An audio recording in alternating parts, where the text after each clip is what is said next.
C'est l'heure de faire le point de l'actualité. Bonjour à vous et merci de suivre RTI 1.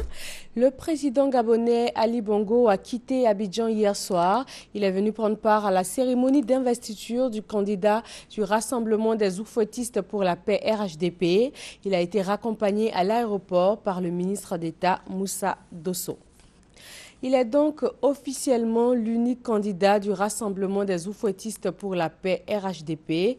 Alassane Ouattara a été investi hier candidat de la coalition pour les élections présidentielles d'octobre prochain. Jérôme Kofi Abolin revient sur les enjeux de cette investiture. Avec cette convention ce samedi du RHDP qui a investi le président Alassane Ouattara comme candidat unique de la coalition pour la présidentielle de 2015, le Rassemblement des Oufouettistes pour la démocratie et la paix peut désormais se targuer d'avoir gagné son pari. Celui de se positionner comme un vaste mouvement politique avant-gardiste prêt à faire face aux nombreux défis à relever. Ayant en partage les idéaux de feu le président Félix Houphouët-Boigny, père fondateur de la Côte d'Ivoire indépendante, les différents partis politiques que regroupe le RHDP, à savoir le RDR, le PDCI, l'UDPCI, le MFA et l'UPC, se sentent plus que jamais confortés à travers cette convention pour assurer l'héritage des oufouettistes qui consiste à préserver les acquis.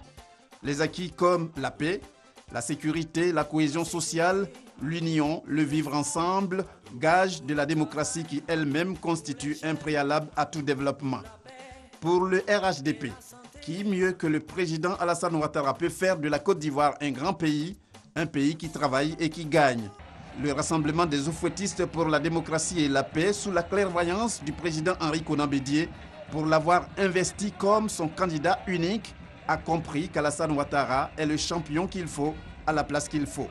Un événement historique, cette convention rehaussée par la présence de hautes personnalités étrangères, des personnalités de pays amis de la Côte d'Ivoire, notamment le président gabonais Ali Bongo Ondimba. Un événement symbolique de par la qualité du lieu choisi, le stade Félix Houphouët-Boigny, du nom du premier président ivoirien, un symbole pour la Côte d'Ivoire. Un événement exceptionnel pour avoir réuni du monde, du beau monde, venu des quatre coins du pays, tel le microcosme ivoirien. Un événement réussi, on peut le dire, notamment du point de vue de son aspect festif. Enfin, un événement comme une démonstration de force de la part des organisateurs, avec le secret espoir de faire taire à jamais ceux qui pensent que la cohésion au sein du RHDP n'est pas une réalité, mais un leurre. La journée mondiale de lutte contre le paludisme a été célébrée hier 25 avril. La Côte d'Ivoire, qui enregistre 63 000 décès d'enfants de moins de 5 ans chaque année, a déployé toute une politique pour mieux lutter contre la maladie, notamment la gratuité du dépistage et des soins, la distribution systématique de la moustiquaire imprégnée d'insecticides aux populations et aussi la sensibilisation. Le Togo attend les premiers résultats provisoires du scrutin présidentiel qui s'est déroulé hier samedi. 3,5 millions de Togolais étaient appelés aux urnes pour départager les 5 candidats en lice. Le chef d'État sortant, Faure Gnassingbé, dont la famille gouverne depuis 48 ans, est donné favori du scrutin.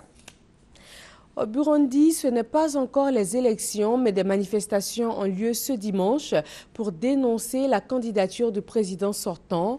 Pierre Nkurunziza a été désigné samedi par son parti candidat à l'élection présidentielle de juin. L'opposition et de nombreux pans de la société civile jugent qu'un 3e mandat serait inconstitutionnel et contraire aux accords d'Arusha qui avaient ouvert la voie à la fin d'une longue guerre civile qui a duré 13 ans dans le pays.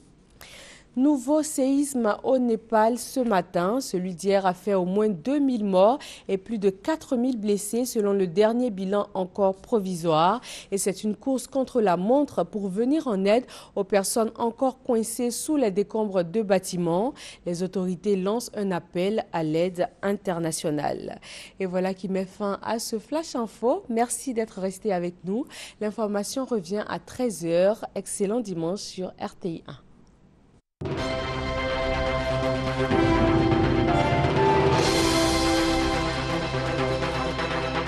Thank you.